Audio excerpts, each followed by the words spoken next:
How's it going, guys? Grimmier here again. Today I'm going to introduce ConfigEdit.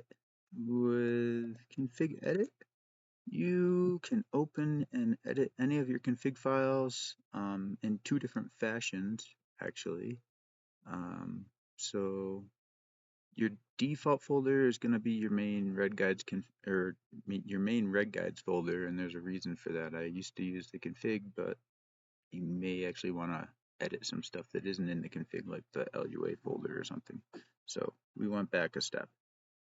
You open up the file, you get a list of file types that we're going to let you open.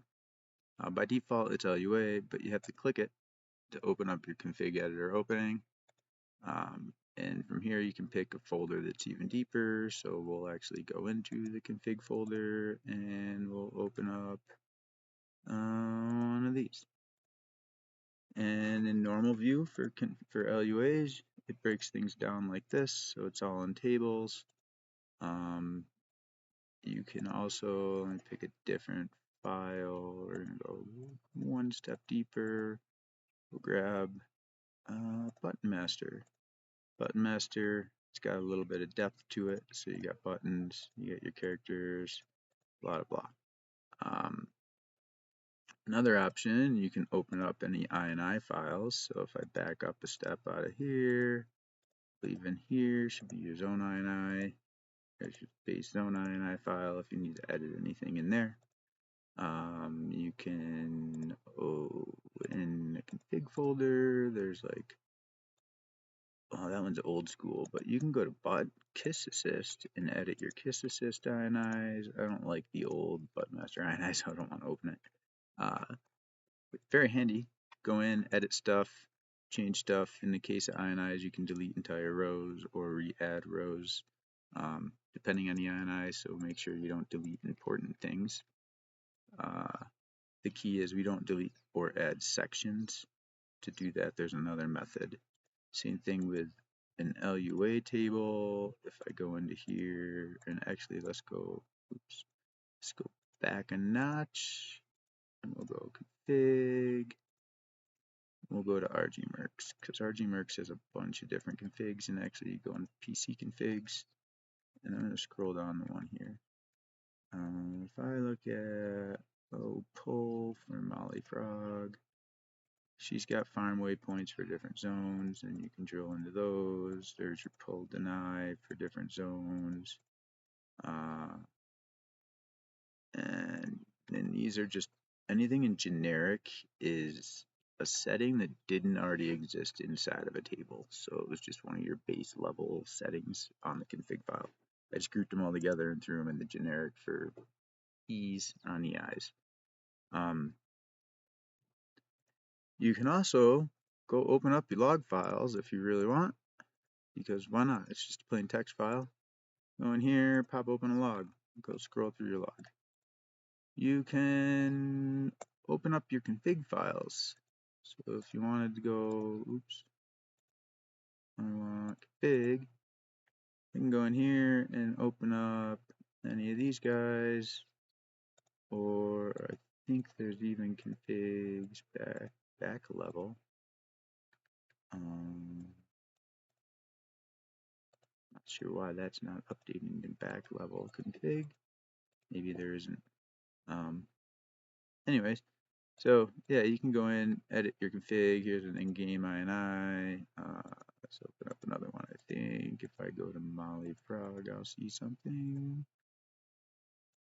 Yeah, there we go. There's my Project Lazarus Molly Frog. I don't know what I was all confused for. They're right in front of my face.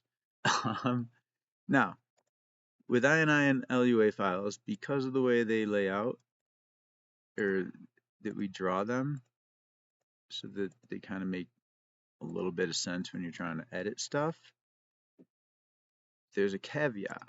If you want to look at, say, converting in RGmerks, well, actually, you can also look at complete Lua scripts in here too, but if you want to go to, say, RGmerks and create yourself a custom backed up or a custom class config.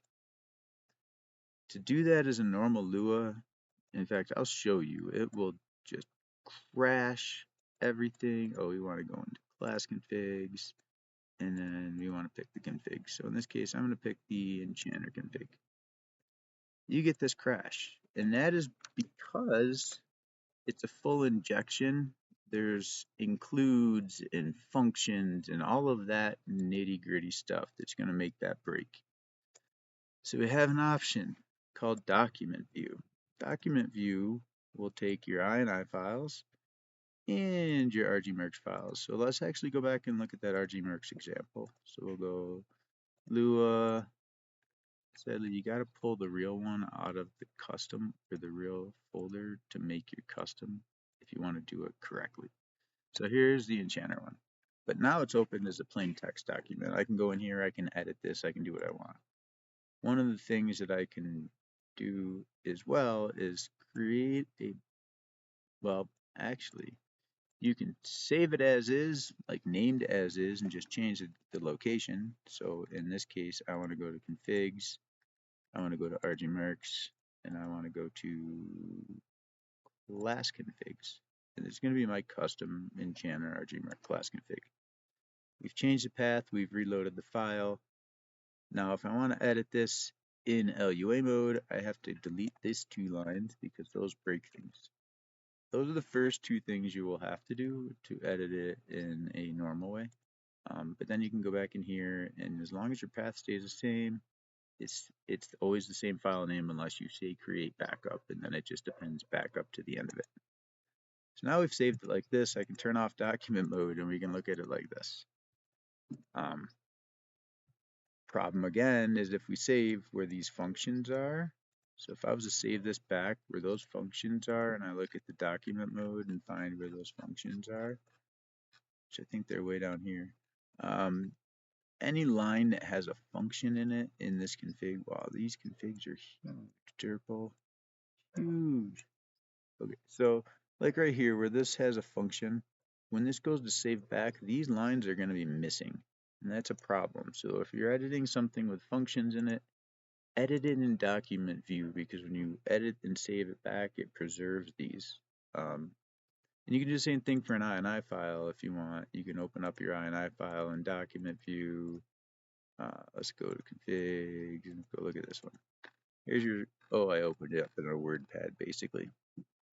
You can go ahead and edit stuff in here if you wanted to add categories, add things that aren't able to be added in the actual like standard view from here. But anyways, I hope this helps. There was a lot of work that went into this at some point. Oh, and also I forgot a whole key freaking feature. Let's go back into configs. Let's go pull up. I'm in what mode? Lua mode? Looks like, yeah, Lua mode. Let's go pull up one of these LUA file configs here. Where's button master? Button master. Let's go open it in normal mode. You can search. I want to search for one of my characters' names, so I'll type in Icy. Hey, here's buttons that have Icy's name in them, and here's Icy's category. So this search bar does work, and it's quite handy to help weed down these things. I haven't tried using it in document mode because it wasn't really meant for that. I think that's about all, and as I said, this is an attempt to just be able to edit all the things from one spot and not have to leave the game. If anything, you just have to re-inject or reload whatever script or macro you were using in the first place. Yeah, ciao, enjoy.